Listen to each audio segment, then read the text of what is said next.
Every time I step out of my car, I mean, if it's 10 seconds or over, somebody unlocks my door with the 2.4 gigahertz fob frequency, breaks in and takes just about anything they want. Like every single time I leave the car.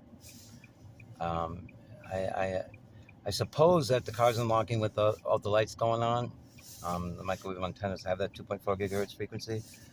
But just everywhere I go, every time I get out, people will just break in my car. This has happened before where earlier last year, around the same time last year, I rented a car and people were telling me that I know in neighborhoods around here, you know, the minute you walked in, somebody ran in your trunks, they're going through all your things, or you can't even use like master locks, padlocks, because they RF scan the keys, so they use microwave resonance imaging to then use automatically machine a copy of the key. So they only have a couple days at most, depending on how close the manufacturers of the keys are.